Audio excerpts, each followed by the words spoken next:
Hello and welcome to another week of Sambo iRacing. It's no track guide this week as we're on week 13 and we've got no officials that we need to learn. So, without further ado, I'm going to start this standing start guide for the Formula V. We're going to run through various different options. I'm using Z1 dashboard for its accelerometer, 0 to 100k and the quarter mile. 100k is obviously 60 miles an hour, there or thereabouts. So we'll test some different ones and I'll go through all the results at the end. And I was certainly surprised, and I will be changing my starts based on what I recorded a little bit earlier on today. So here we go, test one. So what we're doing here is we're using the Auto-Blip facility that iRacing allows us. And first of all, I'm going to do it at 5,500 revs. And I've got to say, I've been racing since last October, so October 2022. This was what I used to use. It was 5,500 revs. I dropped the clutch and I used Auto-Blip for every change-up.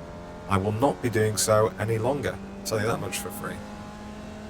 So we go over the line and we did 0 to 100k in 6.656 and the quarter mile in 15 seconds flat.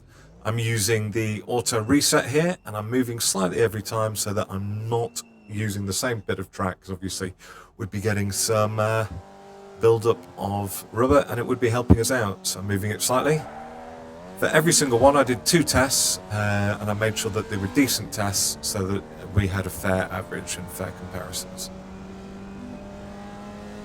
So test 2 on the Auto-Blip and it comes in virtually the same time for both quarter mile and 0 to 100k's.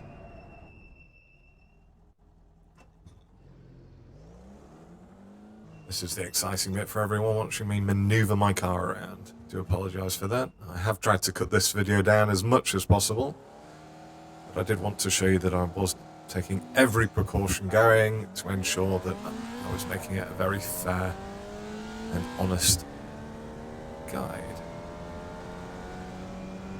So here we started out at 4,500 revs rather than 5,500 when I sat in the line. And it came in very slightly slower on the Auto-Blip. Don't worry about having to write any of these down. The final part of this video goes through all of the results on a single page along with my conclusions.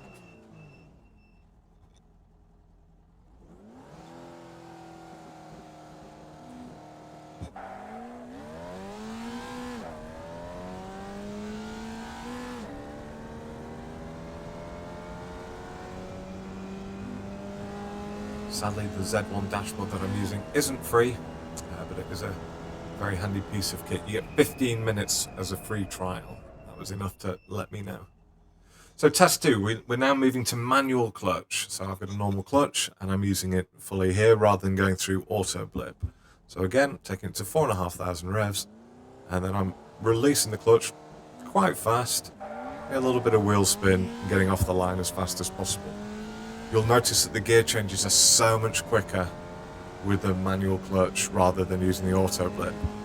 And you can see there, I'm across the line, 0 to 106.2, and I'm saving nearly 0.3, nearly a third of a second on the quarter mile. So that's the reason why I'm no longer using Auto-Blip.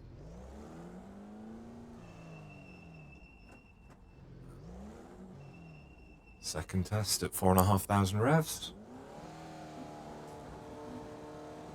Slightly less wheel spin that time. Very similar. Instead of 6.218, it's 6.297. And the quarter mile just over half a tenth slower. But again, considerably better than with Auto-Blip. Here we started at 4,500 revs. This is the first test. Very slightly slower. With 5,500 revs, obviously you're more liable to get that little bit of wheel spin off the line. But if you look at the quarter mile was exactly the same at 4,500 revs and 5,500 revs.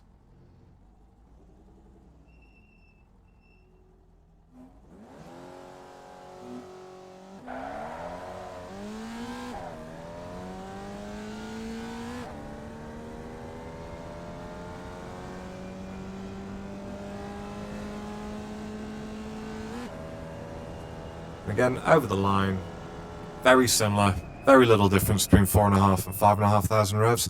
Now this one is using a manual bike point. So I have engaged a button clutch. So as you can see with my foot clutch, I'm going to 55% and then putting a button clutch down on the lights. I'm releasing the button clutch and then I'm feeding off the manual foot clutch. So once the car gets moving, just feed it out. I thought that this would be faster. It may be faster for people more skilled than myself. It was very slightly slower to 100 k's and over the quarter mile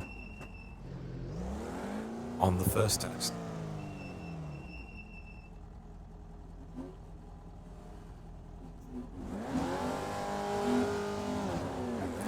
Felt like a better start when I did it. And it is an improvement, not by a great amount.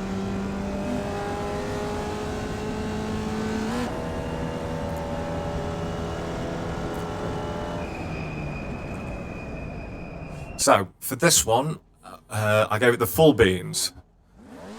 So full throttle, and then again release the button clutch. As soon as the car started moving and the wheels were rotating, I released the foot clutch, and that gave me a really good start, 6.297. Second test again, using the auto reset, moving to some fresh tarmac, some fresh asphalt. Giving it the full beans, release the button clutch, and then the foot clutch. Getting away. Now doing that manual bank point might be fantastic for some people, and if you do have dual clutches where you can set your own manual bank point, that's absolutely brilliant and you'll be ahead of the rest of us.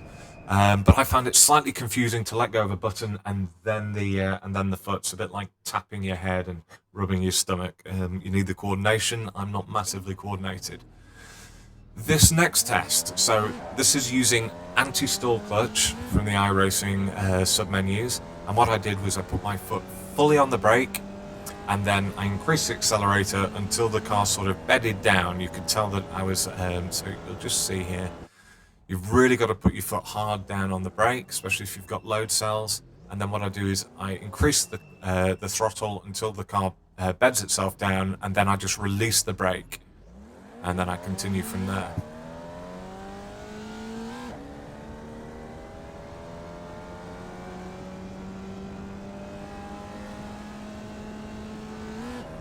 And I found this very easy to do. Didn't need the coordination because you're just releasing the brake. Right, so the results are in. So what do the results tell us? Well, first of all, I've tried to color code this as best for you using the iRacing colors. So reds for Auto-Blip, 4.5 and 5.5. Don't do it. Stop using Auto-Blip if you can. If you don't have a clutch pedal, just key yourself a button clutch up and just get away from it. Just practice. Use week 13, Battle of the Little Wings to do that. If when you're watching this, it's some weeks in the future, just go in practice sessions, test sessions, and try and wean yourself off Auto-Blip, because you will be losing somewhere between 2 and 6 tenths per lap. So really try and move away from that. So for me, the fastest that I could find was the manual clutch at 4,500 revs. That was the fastest both to 100 kilometers an hour. As an average, it was the fastest by itself, and that was for everything. That is the fastest way of doing it.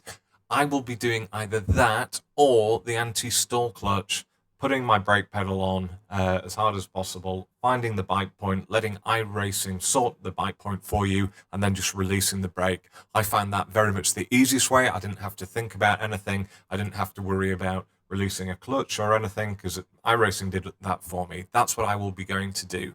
You can see the difference to a quarter mile between the two was 14.76 as opposed to 14.87. So you're talking a very, very small, less than 1/10 of a second, and you'll be able to stay within the draft. So top conclusions: stop using Auto-Blip.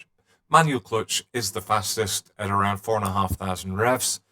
Anti-stall was the easiest. On these, I also noticed that so many quarter mile times were similar, despite the fact that the 0 to 100 kilometers an hour were slightly different. And I put that down to the different variables involved as you're actually changing gears yourself as you go up through. And I'll personally be moving away from 5,000 RPM, and I will be going to the anti-stall clutch with my brake held. Anyway, I hope you found this interesting. If you haven't, I totally understand that as well. It's something I wanted to do for me whilst I was in week 13, so I could check what was actually the fastest way. So I thought, well, why not just record it? And then no one else has to go through that hour and a half of slog that I just did, and I could condense it down to a 9-minute video. Anyway, you've been watching iRacing from Sambo iRacing, and I've been Sambo iRacing. Cheers.